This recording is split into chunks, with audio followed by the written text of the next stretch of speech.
by the way, to make that road even more significant. So what do you think the vitality of the Middle Corridor, with the participation of China as well, of course other partners, that has in a way revitalized the region? How is this providing an alternative to a world that is ever more concerned about fragmentation? Yes, definitely it provides alternative, and it provides opportunities for business, because Azerbaijan's position on Middle Corridor is not just to be a transit country and to get more fees from transit. Our target is to build facilities en route in Azerbaijan to help private sector to take advantage of that. And of course, since that panel which you referred to, a lot have happened in this area, including in relationship between China and Azerbaijan, as I already said, about strategic partnership. But at the same time, Azerbaijan's infrastructure of Middle Corridor, Azerbaijani segment, was upgraded. At the moment, we see that already upgraded infrastructure will not be enough in the coming 3-5 years. Yes, I see you always have new goals. Yeah, exactly. Because our target was to have a handling capacity in our trade seaport of 15 million tons, and that would have been enough for decades. But now we expect 25 million tons within probably 5-6 years. So what we're doing at the moment, we are financing expansion of our trade seaport, expansion of our railroad infrastructure. We know that there are connectivity projects in Central Asia, also largely financed by Chinese government. Another routes towards the Caspian, that means towards Azerbaijan, so we must be absolutely prepared for that. And I'm sure that One Belt, One Road initiative of President Xi Jinping will create additional opportunities for all the countries. And again, it is connectivity, it is business opportunity, and it is stability and security, because we all become interdependent. And we have important infrastructure projects which unites us, and this is a good environment for addressing different types of issues between countries on bilateral and multilateral track.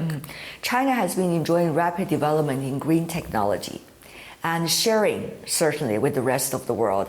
And I also understand you have a very active green agenda as well. Yes. For example, working on some of the photovoltaic power stations together with China. How do you see a country and economy like yours, even though rich in fossil fuel, but looking at green as the ultimate solution? Yes, definitely. I think this is a responsibility of countries with fossil fuel, that they need to use their revenues from fossil fuel to invest in green technologies and green energy. That's what we exactly are doing. And we provided a good investment opportunities for investors. So our immediate target by 2027 is to have 2 gigawatt of solar and wind, and by 2030, 6 gigawatt. And that will be kind of a revolution in energy mix in Azerbaijan. And I'd like also to say that the investors, which are investing foreign companies, in these projects, including local companies from Azerbaijan, they use Chinese technology.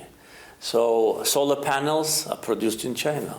Now our team is working on storage capacity, and we found out that the best batteries are in China. So I just only can congratulate Chinese producers with this tremendous success, because it's a quality and price.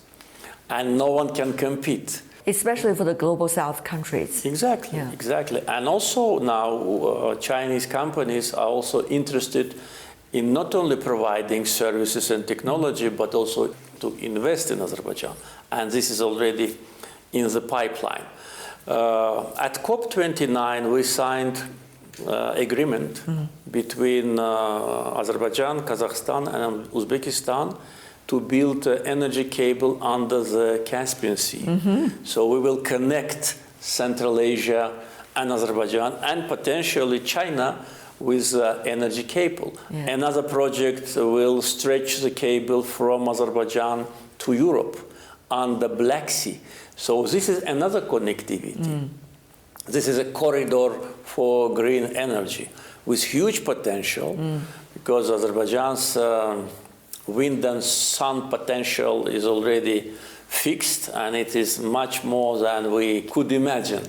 So we need markets, we need technology, we need cooperation, because without cooperation between neighbors, you will not be able to implement these projects. So potential is here, and as you mentioned, Azerbaijan in green transition is playing a very active role. How come every step of the way Azerbaijan and China seem always to find each other?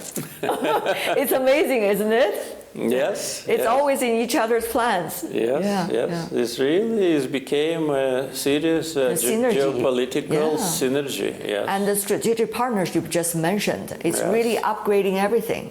Yes, exactly. And also recently we exempted from visa requirements for Chinese citizens.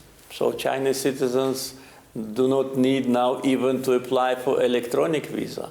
And hopefully soon Azerbaijani citizens will also have this opportunity. So this will increase the number of tourists. Absolutely. This will increase people-to-people contacts, definitely. It's so important. And public diplomacy will play its role. Now we work on official diplomatic channels, political, economic, trade, investments, connectivity, but public diplomacy will add a lot.